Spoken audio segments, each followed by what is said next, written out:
শ্রাবণের প্রথম দিনটি বেশ থমথমে আর নমনমভাবে কেটে গেল। রাতের খাবার টেবিলের পরিবারের সবাই সমবেত হয়েছে। শিউলি বেগম আর পিঙ্কি বেগম প্লেটে খাবার সার্ভ করছেন। বিকেলে মেঘের বাবা মা নিজেদের গ্রামে ফিরে গেছেন, তাই মেঘের মনটা একটু ভার হয়েছিল। হঠাৎ ডিনার প্লেটে চামচের শব্দ থামিয়ে শিষ্য গম্ভীর কণ্ঠে বলে উঠল, তোমাদের একটা কথা বলা ছিল। খাবার টেবিলে সবাই খাওয়া থামিয়ে একযোগে শিষ্যর পানে তাকায়। জুবায়ের কার্দার কৌতূহল চোখে প্রশ্ন করেন, কী কথা শিষ্য? কাল সকালে আমি চট্টগ্রামের রামু ক্যান্টনমেন্টে ফিরে যাচ্ছি। শিষ্যর মুখে এমন অনাকাঙ্ক্ষিত ঘোষণার কথা শুনে কার্দার বাড়ির টেবিলে বসা মেঘ ছাড়া বাকি সবাই খুব একটা অবাক হলো না। যেন এই আর্মি অফিসারের এমন হুটহাট সিদ্ধান্তে তারা অভ্যস্ত। জুবায়ের কার্দার শুধু শান্ত গলায় শুধালেন, 7 দিন তো হয়নি তুই এলি, এর মাঝে আবার ফিরে যাবে? হ্যাঁ, এক প্রকার ইমার্জেন্সিতে ছুটিতে এসেছিলাম, তবে এবার জয়েন করলে আগামী 1 বছরও হয়তো আর ব্যাক করতে পারবো না। কথাটা শোনা মাত্র যেন মেঘের মাথার উপর আকাশ ভেঙে পড়ল। বুকের অন্তরটা এক লহমায় ভীষণ ভারাক্রান্ত হয়ে উঠল ওর। আজ কেবল বিয়ের 2 দিন পার হলো না, আর এর মাঝেই পুরো 1 বছরের দীর্ঘ বিচ্ছেদ। জোবায়দা খাতুনের কপালে ভাঁজ ফেলে শুধলেন, সামনে তো ওর ছোট বোন কিঞ্জার বিয়ে, ও তো আসতে পারবি না? না, একদম নীরের ও স্পষ্ট জবাব দিল শিষ্য। শান্তভাবে নিজের খাবারে মনোনিবেশ করল।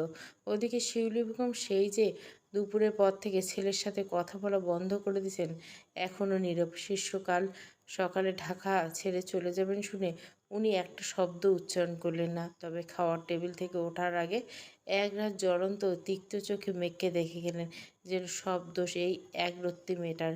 সবাই খাওয়া দাওয়া শেষ করে ধীর পায়ে যার যার ঘরের পানে পা রাখলেন। শিষ্য নিজের শয়নকক্ষের দিকে যেতে যেতে রান্নাঘরের দিকে উদ্দেশ্য করে বলেন, আমার 1 কাপ স্ট্রং ব্ল্যাক কফি দিয়ে যেও তোমা। শিউলি বেগম মুখ ফিরিয়ে অন্তত রুক্ষ কণ্ঠে জবাব দিলেন, যার বউ ঘরে বসে আছে তাকে গিয়ে কফি বানিয়ে দিতে বলো। আমি আর কোনো বাহানা সইতে পারবো না কপি করতে। শিউলি বেগমের এমন উল্টো ও রুড জবাবে শিষ্য কোনো তর্কে জুড়ল না, কেবল নিঃশব্দে এক নজর মেঘের দিকে তাকিয়ে ওকে ঘরে আসার হালকা ইশারা করে নিজে ঘরের দিকে চলে গেল। মেঘও নিজের ভিতরে কষ্টটা চেপে ধীর পায়ে শিষ্যর পেছন পিছন সেই পরিচিত শয়নকক্ষে গিয়ে প্রবেশ করল। বারান্দায় গ্রিল ধরে শ্রাবণ রাতের আকাশে চেয়ে আছে মেঘ। বিষাদের গভীর কালো ছায়া নেমে এসেছে ওর বাদামি অক্ষিপটে।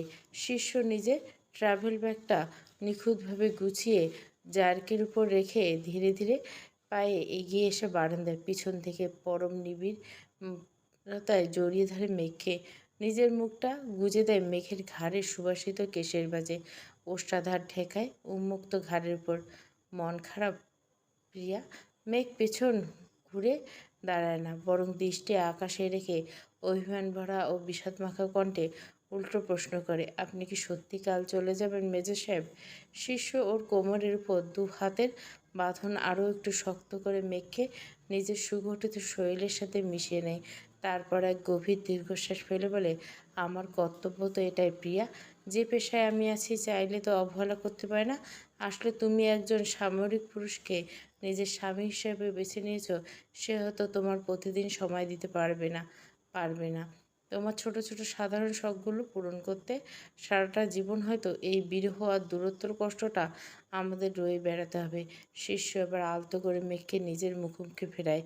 মেঘের টলটলে বাদামি ডাগর দুটো চোখের পানে চেয়ে এক চিলতে ফিকে বিষাদময় হাসি ফোটায়। বড্ড স্বাভাবিক ভঙ্গিতে শোনায় সেই নির্মম সত্যটা, আমরা তো জীবনের হাতের তালুতে নিয়ে ঘুরি মেঘালয়। আজ আছি তো কাল নেই। যে কোনো সময় চট্টগ্রামে যে কোনো মিশন থেকে তোমাদের কাছে এমন খবর আসতে পারে, মেজর শিষ্যকর্তার মিশনে থাকা অবস্থায় শত্রুর হামলার শহীদ হয়েছেন। শিষ্যর মুখে এই চরম ও ভয়াল বাক্যটি শোনা মাত্র মেঘ থরথর করে কেঁপে উঠল। ওর রক্ত হিম হয়ে গেল এক লহমায়। জীবনে এই প্রথমবার নিজের সমস্ত দ্বিধা সংকোচ বিসর্জন দিয়ে 2 হাতে শিষ্যের শক্ত পিঠটা খামচে ধরে ওকে জড়িয়ে ধরল সে। ওর চওড়া বুকের মাঝে নিজের মুখটা গুজে দিয়ে এক অবরুদ্ধ আর্তনাদে চিৎকার করল, দোহাই আপনার, নিজের মুখে এমন অলক্ষণের কথা ভুলেও আনবেন না। যদি আপনার স্মরণে মরণ আসতে হয়, তবে তার পূর্বে নিজ হাতে আমায় মেরে দিন। আধারের আড়ালে শীর্ষের ঠোঁটের কোণে এক অপরূপ প্রাপ্তির হাসি ফুটে উঠল। এই শ্যামবর্ণা মেয়েটা যে এখন ওকে হারানোর ভয়ে এভাবে আকুল হয়ে কেঁদে উঠছে, এটাই তো এই মেজরের জীবনের সবচেয়ে বড় অর্জন কথা। শিষ্য আর এক মুহূর্ত অপেক্ষা করল না। এক ঝটকায় মেখে পাজাকোলা করে তুলে নিজের ঘরের পানে পা বাড়ালো। পরম যত্নে ওকে বিছানায় শুইয়ে দিয়ে নিজে নেমে এলো ওর তপ্ত তনুর উপর। হালকা ভর দিয়ে নিজের বৃদ্ধাঙ্গুলের আলতো ছোঁয়ায় মেঘের চোখের টলটলে জলটুকু পরম মমতায় মুছে দিল। তারপর ওর মায়াবী চোখের গভীরে নিজের প্রখর দৃষ্টি স্থির রেখে বিড়বিড় করে বলল, আজকে থেকে এই জীবনের প্রতিটি নিঃশ্বাস, এমনকি মরণেও আমি স্রেফ তোমার। মেঘালয়া শিষ্যের তপ্ত ওষ্ঠাধারে ধীর পায়ে নেমে এলো, স্পর্শ করলো মেঘের সেই কোমল কাপা শ্রাবণের নিঝুম রাতে ধীর শ্বাসে তালে তালে সেই ভালোবাসার গভীরতা ও মাদকতা ক্রমে বাড়তে লাগলো।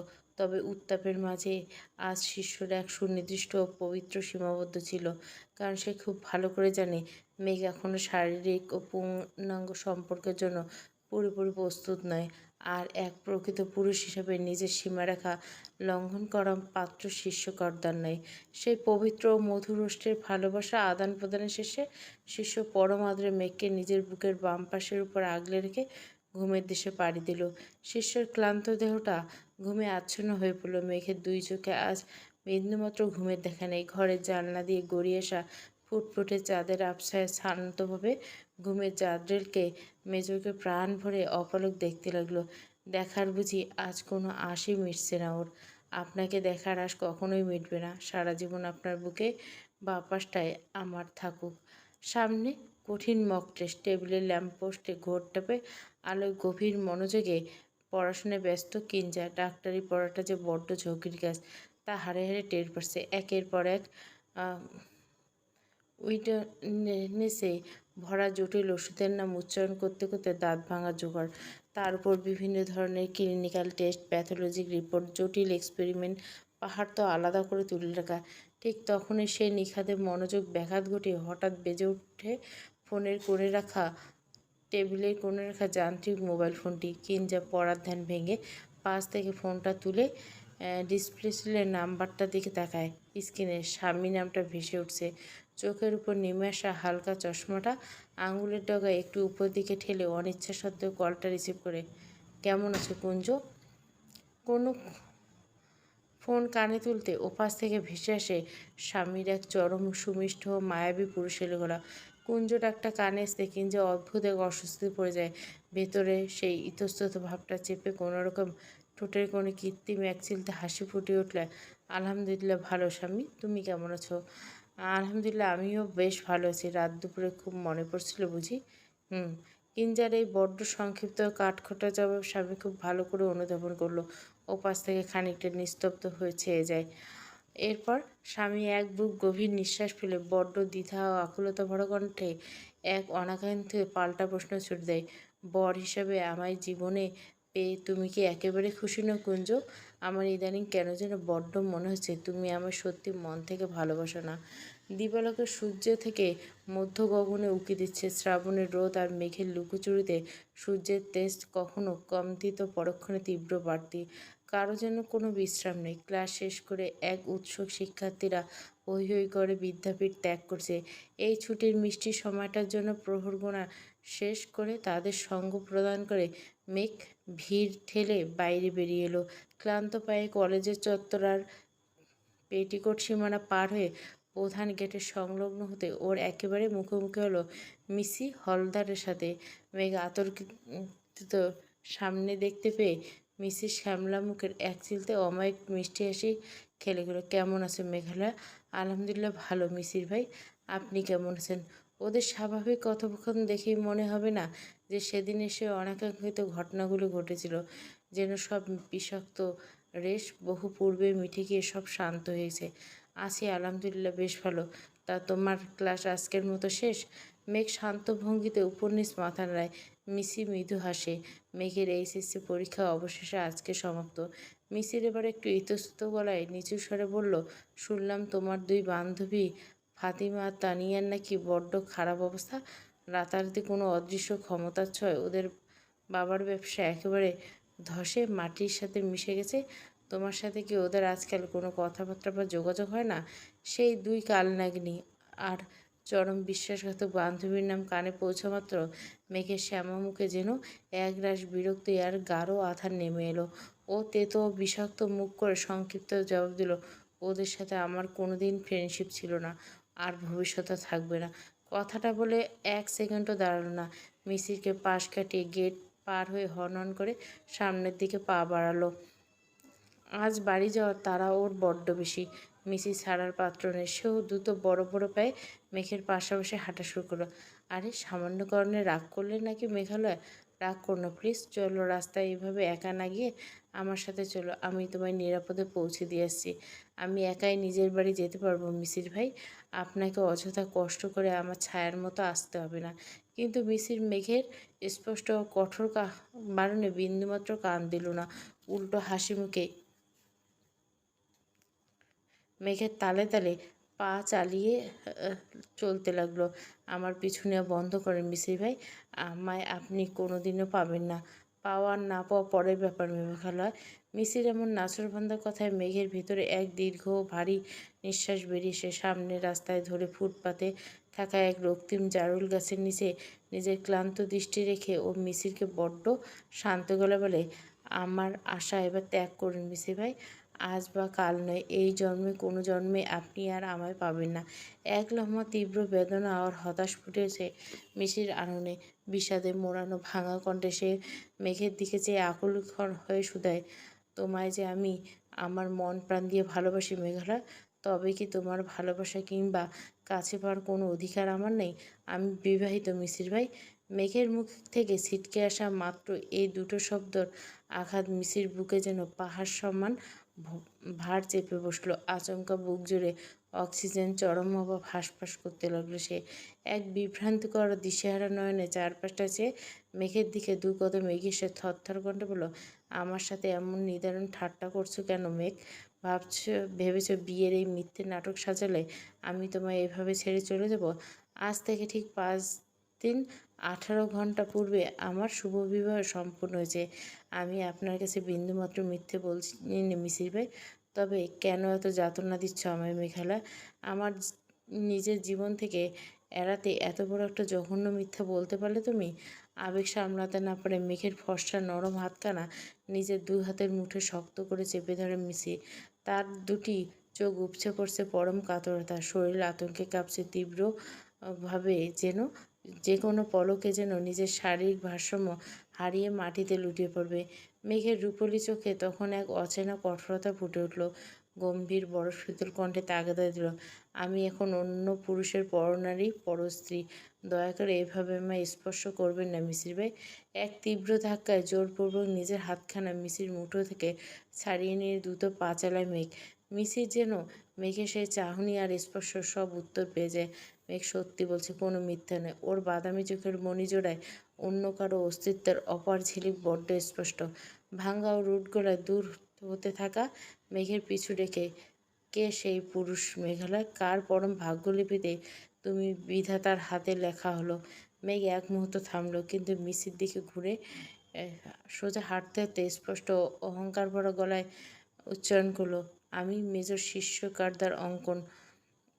কথাটা শেষ করার আগে বাকের মুখে নিজের আড়াল করে মিসের চোখের সম্মুখীন হতে চিরতরে অদৃশ্য হয়ে গেল মেঘ। রাস্তার উপর স্থানের মতো দাঁড়িয়ে রইল মিসির। বৃষ্টির জলে ভিজে যাওয়া পিচ্ছিল কাদার্ত রাস্তা। এবার দু হাঁটু গেড়ে ধপাস করে বসে পড়ল সে। দুগাল বেয়ে অঝরে ধারায় না পাওয়ার বিষাক্ত অশ্রু গড়িয়ে পড়ল। পরনের বস্ত্র দেহের অধিকাংশ ততক্ষণে কাদায় একাকার হয়ে গেছে। শ্রাবণের বাড়িধারে টিপ টিপ করে ঝরে পড়ছে পৃথিবীর বুকে যেন মৃত্তিকার গন্ধের সাথে সেই পাতিও পেখম মেলে নাচছে চারিপাশে। ক্লান্ত ও তীব্র হাহাকারে মাথা নিচু করে সেই পিচ্ছিল মাটিতে বসে পড়ে মিসির। নিজের দু হাত কাদা মাটির মুঠোবদ্ধ করে আকাশপানে মুখ তুলে চিৎকার করে হু হু করে কেঁদে ওঠে। যার সাথে ভাগ্য লেখনি তার স্থানে হিয়াই কেন দিলে? যাকে মন প্রাণ দিয়ে চাইলাম তাকে দূরে সরলে। কী পাপ করেছি আমি? ভালোবাসা পাহাড় অধিকার আমার নেই? শ্রাবণী প্রখর বাড়িধারে স্নান করে গোটা প্রকৃতি আজ সজীবত্ব অর্তাজা রূপ ধারণ করেছে। প্রকৃতি যেন অকৃত্রিম মেঘধারার কাছে চরম ঋণী। তবে সেই তুমুল বর্ষণকে তোয়াক্কা না করে পাহাড়ি বাংলোর ছাদে ইজি চেয়ারে বসে প্রকৃতির রূপ দেখছিল মেজ শিষ্য কার্দার। মাঝে মাঝে বিকট শব্দে বিজলি চমকে উঠে চিরে দিচ্ছে আকাশের বুক। আর ঠিক তখনই এক হাহাকার ফাটল ধরছে শিষ্যের নিজের হৃদয়ে। গত 3 দিন ধরে সেই অতি অভিমানী রমণী তার সাথে সমস্ত যোগাযোগ বন্ধ করে দিচ্ছে। শিষ্য শতবার কল করলো, ওপাশ থেকে কোনো ফিরতি সাড়া আসেনি হেতু। রামু বেড়াকে আসার পূর্বে সকালে ঘুমন্ত রমণীকে না জানি হুট করে চলে এসেছিল শিষ্য। তাতেই কার্দার বাড়ির মহারানী মনে চরম মান জমেছে। নেত্রপল্লব বুঝে ইজি চেয়ারে হেলান দিয়ে রইল শিষ্য। ও শ্যামলা বর্ণের চওড়া মুখশ্রিত আর হালকা কালচে ঠোঁটের উপর ঝিরিঝিরি বৃষ্টির জলবিন্দু পড়ে এক অপূর্ব আবেদনময়ী ভঙ্গি তৈরি করল। সেই সোজা ওষ্ঠাধার সামান্য নাড়িয়ে ছন্দ মেলাতে লাগলো। বৃষ্টিকন্যা ডানা মেলতে নেহে কোনো মানা, দুহাত ভরে আজলাই নিতে নেই তো কোনো বাধা।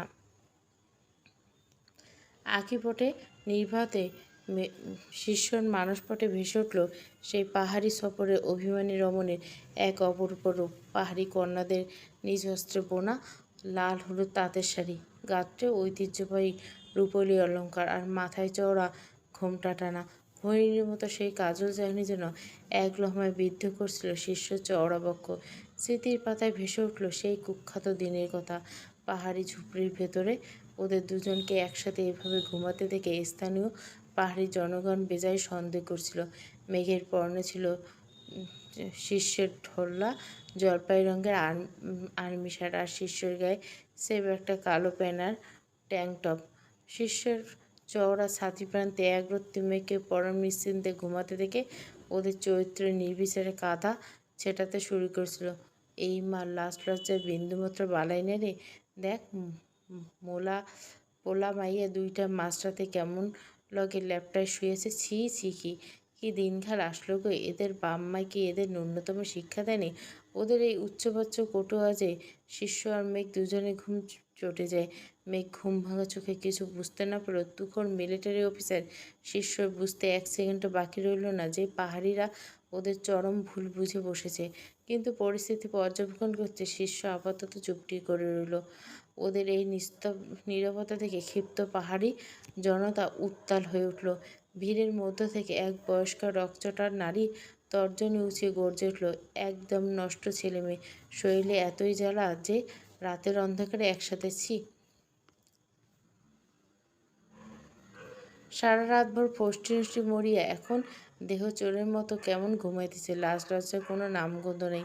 ভিড়ের মাঝখানতে বয়োজ্যেষ্ঠ আর এক পাহাড়ি নারী সাপের মতো হিসিয়ে করছিল, আরে এসব বাজারি মেছর মেয়েদের কারণেই তো আমাদের সমাজে ভালো ভালো পরিবার আর সংসার নষ্ট হয়। একেবারে চরিত্রের। ছেলেটারে নিবিড় রাতে একা পাইয়া অমনি লুফে নিয়ে বিছানা টেনে দিচ্ছে। আর এক পাহাড়ি নারী হাত পা নেড়ে চেঁচিয়ে বলল, কেন, ছেলেটা কি দুধে ধোয়া তুলসী পাতা নাকি? দুইটা সমান অপকর্মকারী। আর কথা না পারে এদের ঘাড় ধইরা কাজী ডেকে বিয়ে পড়াই দেন।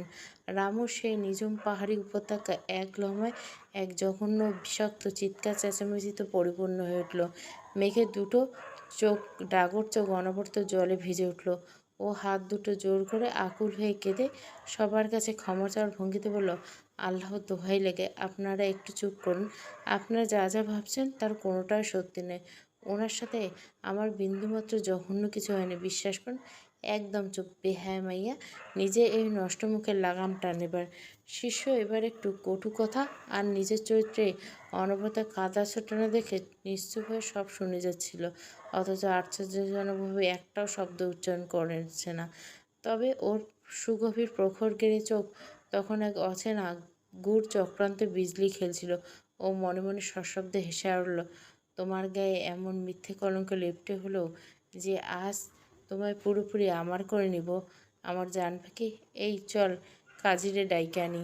ভিড় ঠেলে কয়েকজন যুবক চলে আসলো। কত সময় গড়াতে হঠাৎ পাহাড়ি যুবকদের কয়েকজন কোথা থেকে এক বয়স্ক কাজীকে ধরে টেনে নিয়ে এসে 4-5 জন পাহাড়ি নারী জোরপূর্বক মেঘের দুহাত খামচে ধরে টেনে দিল। এই মাইয়া ওঠ, শাড়ি গয়না পইরা কনে সাজে লাভ নাহি। আপনারা সবাই বড্ড ভুল করছেন। দয়া করে আমার গলায় এমন জোর জবরদস্তি বিয়ের ফাঁসে ঝুলিয়ে দিবেন না। একটু দয়া করে নেবেন। মরণ এত সাজু সাজন লাগতো নি। পোলার লগে ধরা খাইছ, ঝামেলা তো হইব। চুপ থাও এখন। নারীটি এমন মেঘ আর কাকুতি মিনতি করতে থাকে, বারবার বোঝাতে থাকে তারা যা ভাবছে সব ভুল, সব। কিন্তু সেই মায়াহীন পাহাড়ি জনতা মেঘের আকুল কান্না বিন্দুমাত্র দয়া প্রদর্শন করল না। ওকে টেনে হিঁচড়ে নিয়ে গেল পাশের এক নিভৃত ঝুমঘরে। জোর করে পরিয়ে দিল পাহাড়ি তাঁতের লাল হলুদ শাড়ি আর রূপলি ঐতিহ্যবাহী অলংকার। ফর্সা কপালে এঁকে দিল ছোট গয়নের লাল টিপ আর কাপা ঠোঁটে মাখিয়ে দিল গাঢ় লাল খয়েরি লিপস্টিক। ওই মাইয়া, চোখ মুছ জলদি। মেঘ তাও চোখ মুছে না, কান্নার জলার ঝাপসা চোখের কোণে কাজল লেপটে দিয়ে পুরো শ্বাসটাই নষ্ট করে ফেলে। এই ছেড়ি, কি করতেছস? হুসনে চোখ মুছ। তো মেঘ তবুও মুছে না, আরও অশ্রু গড়ায়। পাহাড়ি মেয়েগুলো বিরক্ত হয়ে আরও নতুন করে কাজল দিতে গেল না। ওকে ধরে শটাং বসিয়ে দিল শিষ্যর পানে। শিষ্যর পরনে তখনও জলপাই রঙা আর্মি প্যান্ট আর কালো ট্যাঙ্ক টপ। কাজী সাহেব ইতিমধ্যে শিষ্যের কাছ থেকে জরুরি তথ্যগুলো সংগ্রহ করে নিয়েছেন। তিনি চশমা জোড়া নাকের ডগায় নামিয়ে নিখোয়ান আমার দিকে দৃষ্টি ফিরে মেঘের দিকে ফিরলেন। বিয়ের সকল সামাজিক ও ধর্মীয় কার্যাবলী পাঠ করে স্পষ্ট গম্ভীর গলায় উচ্চারণ করল, বলুন মা কবুল। মেঘ মুখ খুলে না। অসহায় ব্যর্থ চোখে একবার পাশাপাশি বসে থাকা শিষ্যের পানে তাকায়, যে কিনা মাথা নত করে চরম অপরাধীর মতো নীরবতা পালন করছে। নিজের এমন অসহায়তায় ঠোঁট উল্টে কান্না চলে এসে মেঘের। কাজী সাহেব ধৈর্য ধরে ফের জিজ্ঞাসা করেন, বলুন মা কবুল। এবারও মেঘের কোনো সারা শব্দ নেই। ও নিথর হয়ে বসে আছে। কাজী সাহেব অগত্যা এই এলাকার এক মান্যগণ্য প্রবীণ ব্যক্তির দিকে তাকিয়ে খটকা নিয়ে শুধল, খাবির খাবো? মাইয়ে তো কবুল কয় না। ঘটনা কি? জোর জবরি নাকি? খাবির সাহেব তেতো মুখে প্রত্যুত্তর করলেন, আর কইও না মৌলভী সাহেব, এই মাইয়ার পোলা কালকে ঝড়ের রাতে এইখানে অনৈতিক কুপকাম করছে, তাই ধৈর্যাই না হাঙ্গা পাড়াইতেছি, যাতে পাপের বোঝা কমায়। কথাটা শুনে কাজী সাহেবের ফর্সা মুখটা মুহূর্তে চুন হয়ে গেল। শেষে কিনা একেবারে 19-20-এর চরম কেস। হায় খোদা! কাজী সাহেব এবার তীব্র তীত বিরক্তি হয়ে মেঘের দিকে তাকিয়ে কিছুটা ধমকে সুরে ফের শুধালেন। থরথর কাঁপতে থাকা ভাঙা করে সে মেঘ উচ্চারণ করল, কবুল, আলহামদুলিল্লাহ। উপস্থিত পাহাড়ি জনতায় একযোগে জোরালো কণ্ঠে আলহামদুলিল্লাহ ধ্বনি তুলে উঠোন কাঁপিয়ে দিল। সকলের চোখে মেঘ শিষ্যের নোংরা দেহের লোকজন। কলঙ্কের ছাপ মুছতে নামমাত্র বিয়ে। কাজী সাহেব এবার পাশ ফিরে শিষ্যর দিকে তাকিয়ে একইভাবে শুধলেন, বাবা, বলুন বাবা, কবুল, কবুল। মাত্র কবুল উচ্চারণ পরে মেঘকে নিজের বিধিসম্মত বধূ হিসাবে হৃদমাজারে চিরতরে ঠাঁই দিল শিষ্য। অন্তরালে নিজের আত্মা আর হৃদয়ের কাছে পরম প্রতিজ্ঞাবদ্ধ হলেন যাত্রীর মেজর। তেমন তোমায় শেষ নিঃশ্বাস অব্দি আগলে রাখার গুরুদায়িত্ব আমার। স্বপ্ন পূরণের উচ্ছ্বাসীকে উপদিত তুমি।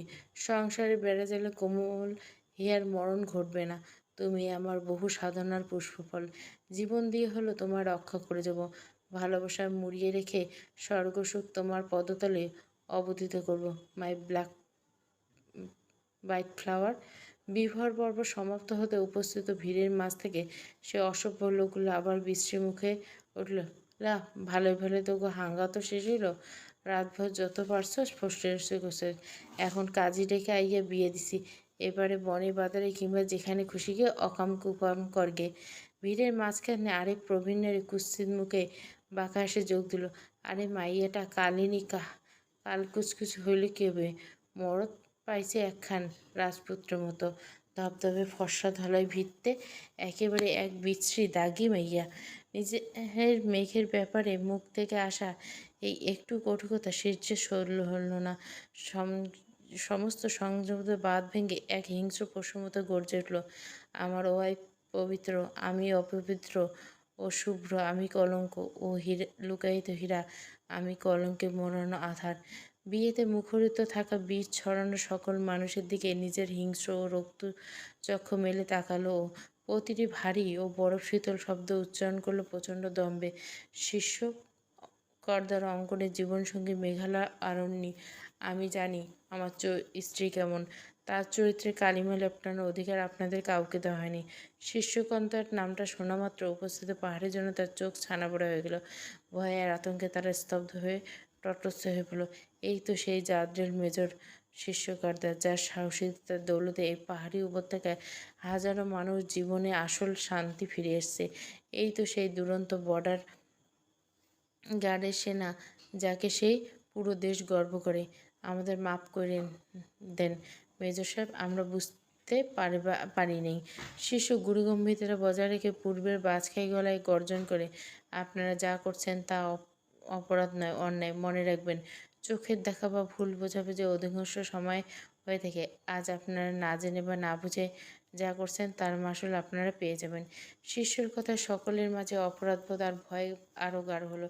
সেই অপরাধী অভয়ার্ত মুখশ্রীর দিকে তাকিয়ে সেদিকে মেজরের মনে বিন্দুমাত্র দয়া বা অনুশোচনা জাগেনি।